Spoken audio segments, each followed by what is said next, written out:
ये उस समय की बात है जब यहूदा इस्करियोती ने यीशु मसीह को पकड़वा दिया चांदी के 30 सिक्कों में। उसे पता क्या लगता था, जो ज्यादा चालाक होते हैं कई बार मारे जाते हैं। उसे लगता था कि यीशु मसीह का कोई कसूर ये साबित नहीं कर पाएंगे। यीशु मसीह के पास पावर है लंगड़ों को चलाने की। मैंने खुद देखा यीशु मसीह के पास पावर है अंधों को दिखाने की।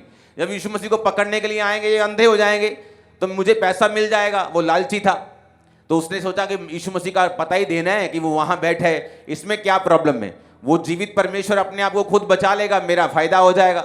लेकिन उसे मालूम नहीं था कि वो एक शैतानी प्लान का हिस्सा बन रहा है, क्योंकि जीसस क्राइस्ट ने कहा था धन्य हैं, अगर धन्य होता, भला होता कि वो मनुष्य पैदा ही ना होता, क्योंकि जिसने मुझे पकड़वाया है उसका पाप बड़ा है।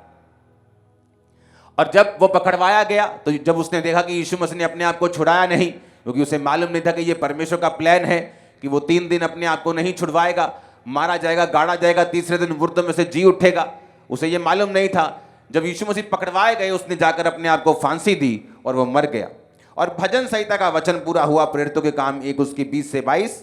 भजन संहिता में लिखा है उसका घर उजड़ जाए उसमें कोई ना बसे और उसका पद कोई दूसरा ले ले। ये वचन पतरस ने पढ़ा, क्योंकि हुआ क्या, जब यहूदा इस्करियोती मर गया तो चेले 12 के 11 रह गए। तो उन्होंने सोचा जो परमेश्वर ने इस्टेब्लिश किया है उसको हम तोड़ेंगे नहीं। अगर चेले 12 चुने थे तो हम उसे 12 ही रखेंगे। तो ऐसा करते हैं, हम एक चेला चुनते हैं, क्योंकि भजन संहिता में जो प्रोफेटिक वर्ड हुआ था यहूदा इस्करियोती के लिए कि उसका पेट फट जाए, उसकी आंतड़ियां निकल जाए, और वैसे ही वो मरा। जब वो गिरा फांसी से तो उसका पेट फटा, आंतड़ियां निकल गई, उसका पद कोई दूसरा ले ले। तो ये प्रोफेटिक वर्ड था कि जो व्यक्ति यीशु मसीह को पकड़वाएगा उसका पद, उसका स्थान कोई दूसरा लेगा। तो पतरस ने कहा कि अब जितने दिन तक प्रभु यीशु हमारे साथ आते जाते रहे, अर्थात यूहन्ना के बपतिस्मे से लेकर उसके हमारे पास से उठाए जाने तक जो लोग हमारे साथ बराबर आते जाते रहे, उचित है उनमें से एक व्यक्ति हमारे साथ जो उसके जी उठने का गवाह हो जाए। अब पतरस ने क्या कहा, उसने कहा कि अब ऐसा करो, एक चेला चुनते हैं और वो चेला जो होगा हमारे साथ परमेश्वर के जी उठने का गवाह होगा। पर उस चेले की काबिलियत क्या होनी चाहिए? उसने कहा जितने दिन तक प्रभु यीशु मसीह हमारे साथ रहे, यूहन्ना के बपतिस्मे से लेकर उठाए जाने तक, यानी जीवित उठाए जाने तक, जो लोग बराबर हमारे साथ रहे। उसने ये नहीं कहा कि तुम में से जो सबसे ज्यादा जो स्पिरिचुअल है, जो आंखें बंद करके प्रार्थना करता है, जिसने 120 रोजे रखे हुए हैं। उसने कहा जितने लोग जब जीसस क्राइस्ट का बैप्टिज्म हुआ तब से लेके जब जीसस क्राइस्ट पहाड़ में से उठाए गए, वो 500 लोग तो वहां थे, तब तक जो लोग हमारे साथ बराबर रहे हैं, थिक एंड थिन में, सताव में, विरोध में, दुखों में, सुखों में, बीमारी में, चंगाई में, बरकत में, घटी में, जो लोग हमारे साथ रहे हैं। जब जीसस क्राइस्ट ने कहा था कि मेरा बदन खाओगे, मेरा लहू पियोगे तो जीवित रहोगे, बहुत से चले वापिस चले गए। कहते इसे कौन सुन सकता है? यानी वो चेले उसमें नहीं थे जो वापिस चले गए। उसने कहा जो जीसस क्राइस्ट ने जो कहा लोगों ने बिना ठोकर के माना, उसमें से एक चेला मुझे चाहिए जो इसकी जगह ले सके, यहूदा इस्करियोती की। अब बाइबल कहती है वो लोग सामने आए जो लोग शुरू से लेके एंड तक उनके साथ रहे थे। तो बाइबल कहती है एक चेला उनमें से चुन लिया गया, मत्तिया को चुन लिया गया और बाकियों को छोड़ दिया गया। अब एक वचन लूका 6 उसकी 12 और 13 में पढ़ूंगा। उन दिनों में जीसस क्राइस्ट यीशु मसीह पहाड़ पर प्रार्थना करने के लिए गए और परमेश्वर से प्रार्थना करने में सारी रात बिताई। जब दिन हुआ तो उसने अपने चेलों को बुलाकर उनमें से 12 चुन लिए और उनको प्रेरित कहा। मैं आपको बताना चाहता हूं परमेश्वर कैसे काम करता है। जब जीसस क्राइस्ट रात को प्रार्थना करने के लिए पहाड़ पे गए और फुल नाइट प्रेयर की, जब फुल नाइट में वापस आए तो चेले सब मिले। वो 12 चेले नहीं थे, बहुत से चेले थे, बहुत सी भीड़ थी परमेश्वर की जो साथ रहती थी। बाइबल कहती है परमेश्वर ने अपने चेलों को बुलाकर उनमें से 12 चुने। कौन से चेले? जो हर टाइम परमेश्वर के साथ रहते थे। वो सारे परमेश्वर ने नहीं चुने, उनमें से भी 12 जो थे वो परमेश्वर ने चुने। वो 12 जब परमेश्वर ने चुने तो बाइबल कहती है उन 12 को परमेश्वर ने अधिकार दिया कि वो दुष्ट आत्माओं को निकाले, वो बीमारियों को दूर करे।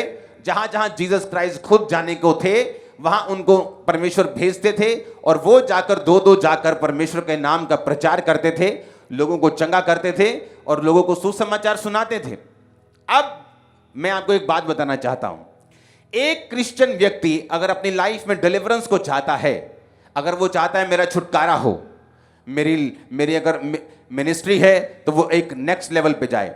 आप जानते पास्टर्स लोग दुखी क्यों रहते हैं?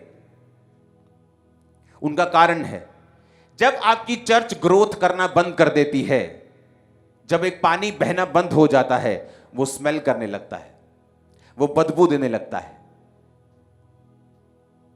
कभी पानी देखो खुला छोड़ दो, बिल्कुल साफ पानी बॉटल में से निकालो, हां फ्रांस का पानी निकालो 500 रुपए लीटर, उंडेल दो 10 लीटर, थोड़ी देर बाद देखो क्या होता है, मच्छर बैठना शुरू हो जाएगा, बदबू आनी शुरू हो जाएगी, पानी गंदा होना शुरू हो जाएगा।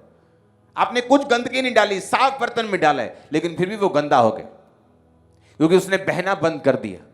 नदी का पानी जिसमें मिट्टी भी गिरती है, जिसमें पत्थर भी हैं, मछलियां भी हैं, आप देखोगे कई नदियों का पानी इतना साफ है कि आप वो आर पार देख सकते हैं, उसे पी सकते हैं, आपको कोई प्रॉब्लम नहीं होगी, बल्कि आपकी हेल्थ अच्छी होगी।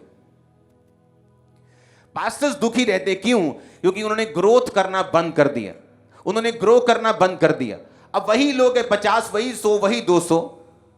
अब किसी की लाइफ में तो टेस्टिमनी 5 साल में बननी है, वो हर महीने हर हफ्ते पास्टर को आके तंग कर रहा है मेरे लिए प्रेयर करो, और पास्टर को करनी पड़ रही होगी, वो 200 लोगों में ही है, तो इसीलिए उसका फेथ और उसकी लाइफ जो है वो इफेक्टेड रहती है और वो परमेश्वर में बढ़ नहीं पाता। अब बहुत सी ऐसी चीजें हैं, बहुत से ऐसा छुटकारा है जो आपका फाइनेंस का है, आपको नहीं मालूम परमेश्वर आपको इस दुकान से अगली दुकान में लेके जाना चाहता है, वो आपके बिजनेस को चेंज करना चाहता है, वो आपके फाइनेंस को ब्लेस करना चाहता है। लेकिन ये सारी चीजें आपको तभी मालूम हो सकती हैं अगर आप स्पिरिचुअल हैं और आप छुटकारे के वचन को जानते हैं, जो अब मैं आपको बताने जा रहा हूं। अब आपको ये बात मालूम होनी चाहिए कि छुटकारा हर एक व्यक्ति को चाहिए। एक मां को चाहिए जब उसका बेटा नशा करता है, उसकी बेटी जब व्यभिचार में जाती है, जब इसका एक पास्टर की कलीसिया बढ़ती नहीं, जब एक फाइनेंस बढ़ता नहीं, जब कर्जे के नीचे होते हैं, जब पढ़ाई में अच्छे नंबर नहीं आते, आपको मालूम नहीं क्या करना है। हर एक व्यक्ति जो इस धरती के ऊपर है उसको छुटकारा चाहिए, चाहे वो किसी भी लेवल पे क्यों ना चला जाए, उसको अगले लेवल पे जाने के लिए छुटकारा चाहिए। अब छुटकारा होगा कैसे? अब बाइबल कहती है कि जब लोगों में से प्रेरित चुने गए, तो जब जीसस क्राइस्ट ने चुने तो उन्हीं लोगों में से चुना जो जीसस क्राइस्ट के हमेशा साथ रहते थे। जब उनमें से एक मारा गया और जब वो 12 पूरे किए गए तो उसी लोगों में से चुना गया जो हर वक्त चेलों के और जीसस क्राइस्ट के बैप्टिज्म से लेके जी उठाए जाने तक, यानी 3.5 साल तक वो परमेश्वर के और चेलों के साथ रहे थे। हालेलुया।